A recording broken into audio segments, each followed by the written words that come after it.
Hey everyone, welcome back to the channel. Today we're diving into a fantastic book called The Diary of a CEO by the host of a podcast I truly like. This book is packed with inspiring lessons, and I've picked out 3 that I think will be super valuable for all you ambitious go-getters out there. Rule 1. Teach it to master. Have you ever heard the saying, if you can't explain it simply, you don't understand it well enough?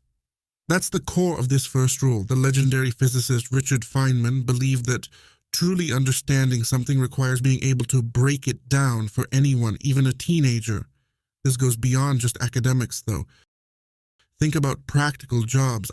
I've been selling my products or products of my employers for years, but it wasn't until I started training others, both beginners and experienced sellers, that I truly grasped the nuances of the profession. Why? Because it forced me to see things from different perspectives and adapt my understanding of the nuances that every challenge brought. Here's a great tip from the book's author, Stephen Bartlett. He made a habit of tweeting, now Xing out what he learned each day. This act of forcing himself to explain things in a concise and digestible way in short format for a broad audience really solidified his own understanding of things he learned. So, the next time you're trying to learn something new, ask yourself, could I explain this to a child? This simple question can be a powerful learning tool. Level up your learning with skin in the game. The author also introduces a concept he calls having skin in the game, which essentially means having a personal stake in the outcome. When you're truly invested in learning something, you're more likely to take risks, experiment, and ultimately learn faster. Don't just prepare the whole time. Try out new approaches, test them out in action. Sure, you will get some negative feedback, but this is the way you learn the fastest. Here's an example how to approach it a little slowly. Take your younger sibling or someone close to you that is willing to help. Then practice your presentation or job interview answers on them. Take their honest feedback. Did they understand everything? Did they have any questions? How can you smooth it out? This kind of real-world test run can be incredibly valuable. The key takeaway here is that actively transferring knowledge is a powerful way to solidify your own understanding. So, don't be afraid to put yourself out there and teach others. Rule 2. Psychological hacks for success. Now let's talk about some sneaky psychological tricks you can use to boost your effectiveness no matter your field. The author calls these psychological rockets, and here's an example. Have you ever gone to a barber who meticulously checks your haircut one last time, even though it seems like they're done and you were just hopping out of the chair? It might seem unnecessary, but there's a reason for it.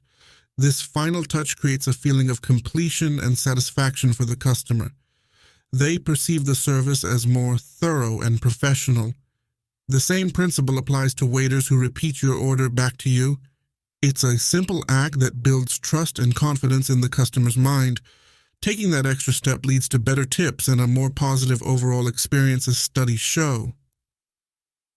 Simple, low-cost actions that provide big results. The power of peak and avoiding uncertainty. This next tip leverages the peak end rule. Essentially, people tend to remember the strongest emotional moments of an experience and how it ends. They tend to forget the details, but how they felt at the end is what they will remember. Think about presentations or meetings. You want to leave a lasting positive impression, start strong with something interesting or attention-grabbing, and end on a high note. This could be a call to action, a powerful statement, or even a touch of humor. Avoid arguing or saying something inappropriate at the end. Leave people on high note after they meet you. Giving small gifts is a very popular thing to do that works no matter if the giver and the taker see it as a little cringy. Gifts work, appropriate compliments work, and a good attitude will always be helpful. Uncertainty is another enemy of success. People dislike feeling out of the loop. For example, if you're running late for a meeting, don't just say, "Sorry, I will be late." Let them know how late you'll be. and give them an update on what is happening and when you will return to normal. This transparency builds trust and reduces anxiety. Rule 3. Small changes, big results. The power of Kaizen. Our final rule is all about continuous improvement. The book introduces the concept of Kaizen, a Japanese philosophy that emphasizes making small incremental improvements over time. Think of Tiger Woods. He famously honed his golf game by recording his practice sessions and meticulously analyzing them. Even the smallest adjustments could lead to big improvements in his performance. Author focuses on famous golfers, but I personally like examples from different sports. In the late 90s, the British cycling team was a disaster. Someone had to do something. Dave Brailsford, a biker and cycling coach, implemented a marginal gains philosophy. This involved constantly seeking tiny improvements in every aspect of training, equipment, and even clothing. 3 key ideas were: it is much easier to improve one small element by 1% than whole biker by 50%. You can divide any discipline into a great amount of small fields that you can improve by 1%. Finally, you would get a scale effect, that small improvements in some fields amount to great changes in results. So they took every small element of the bicycle and tried to improve it just by symbolic 1%.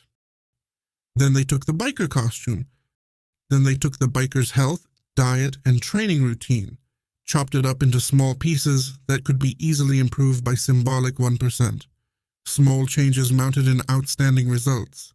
Brailsford helped his team achieve incredible success, and the British cycling team started winning race after race. The key takeaway? Don't underestimate the power of small, consistent changes. By constantly striving to be 1% better every day in some field, you can achieve amazing things over time. There you have it, 3 powerful rules from The Diary of a CEO that can help you become a better learner, communicator, and entrepreneur. Remember, the book is full of 33 inspiring lessons like these. Thanks for joining me today. Don't forget to like this video if you found it helpful, and subscribe to the channel for more content like this. Let me know in the comments what other business or psychology books you'd like to see covered on the channel. See you next time.